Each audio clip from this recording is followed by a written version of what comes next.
Assalamualaikum dan salam Malaysia Madani. Berita semasa bersama saya, Awatif Eza.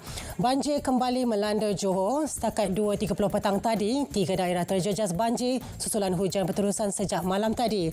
Ini termasuk Kota Tinggi, Kluang dan Mersing. Penduduk terjejas mencecah 110 orang. Mereka terdiri daripada 33 keluarga. Di Kota Tinggi, 2 PPS dibuka membabitkan SJKC New Kota dan Dewan Muafakat Pasar Indah. Di Mersing juga 2 PPS masing-masing di SKI Papan dan SK Tenglu. Satu-satunya PPS di Kluang yang aktif ialah Dewan Serbaguna Kahang. Kompaun sehingga RM30,000 dikenakan bagi setiap pekerja kepada mana-mana syarikat yang didapati membawa masuk pekerja asing tetapi gagal menempatkan mereka di sektor pekerjaan. Menteri Peladangan dan Komoditi Datuk Seri Johari Abdul Ghani mencadangkan perkara ini memandangkan isu ini memberi kesan kepada semua industri dalam negara khususnya peladangan. Dan saya nak dah mencadangkan bahawa mana-mana syarikat yang bawa pekerja asing dan datang ke negara kita, lepas tu in one month tak ada kerja, syarikat tu patutnya di compound. Kena penalize dia, kena bagi penalti RM20,000 satu orang. Barulah dia orang tak berani nak bawa pekerja. Kalau dia bawa datang pekerja, dia tunggu pula siapa nak pekerja baru dia nak supply. Bermakna dia dah buat benda ni sebagai satu perniagaan.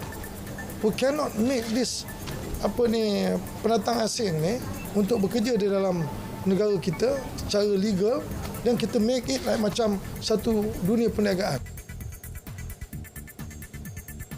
Dua lelaki berusia 33 dan 40 tahun ditangkap oleh pasukan Ronda Cegah Jenayah Balai Polis Kota Sarang Semut atas kesalahan memiliki dadah di Kuala Salah, Alustar, Kedah. Tangkapan dilakukan secara berasingan sekitar pukul 1.45 dan 2 petang semalam. Ketua Polis Daerah Kota Star ACP Ahmad Syukri Mat Akhir berkata hasil pemeriksaan menjumpai sejumlah bahan dipercayai dadah dan sejumlah wang tunai dalam milikan kedua-dua suspek. Selain itu, semakan lanjut juga mendapati kedua-duanya adalah individu dikendaki polis. Hasil ujian saringan air kencing turut mendapati kedua-duanya positif dadah jenis metafetamin. Kes disiasat di bawah Seksyen 39A-1 Akta Dadah Berbahaya 1992, Seksyen 12-2 dan Seksyen 15-1 Akta yang sama. Seorang lelaki warga emas maut manakala cucunya cedera selepas motosikal yang dinaiki merempuh sebuah pacuan 4 roda. Kejadian berlaku di Jalan Kuala Pegang, Parit Panjang, Baling kira-kira pukul 5.30 petang semalam. Ketua Polis Daerah Baling, Superintendent Syamsuddin Mahmad berkata, ketika kejadian kenderaan pacuan 4 roda yang dipandu seorang lelaki 63 tahun dalam perjalanan dari arah Kuala Pegang menghala ke Parit Panjang. Manakala mangsa Muhammad Norzizan Ismail, 61 tahun bersama cucunya Nur Damia Kaisara Nur Azlimi, 9 tahun yang menaiki sebuah motosikal dari arah Hospital Baling menghala ke Sik. Apabila tiba di tempat kejadian iaitu di Kampung Mengkuang Masjid, kenderaan pacuan 4 roda telah membelok masuk ke kanan iaitu ke stesen minyak Burakoil. Mangsa yang mengakori dari belakang tidak sempat mengelak sebelum terlanggar bahagian sisi sebelah kanan kenderaan. Kes disiasat di bawah Seksyen 41-1 APJ 1987. Seorang juruwang lelaki warga negara Bangladesh antara 5 warga asing yang ditahan Jabatan Imigresen Johor dipercayai memiliki pasport antarabangsa pelbagai negara. Turut ditahan 2 lelaki warga Bangladesh dan 2 wanita warga Indonesia yang berusia antara 22 hingga 45 tahun.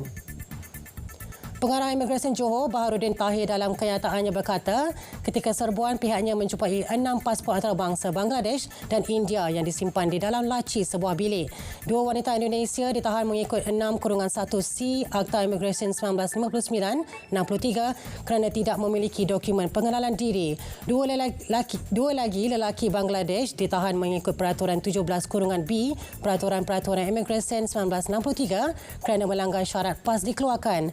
Manakala juruwang Bangladesh ditahan mengikut Seksyen 55E Akta Imigresen 1959-63 Akta 155 bagi kesalahan memberi kebenaran parti berada di dalam permis serta Seksyen 12(1)F Akta Pasport 1966 Akta 150.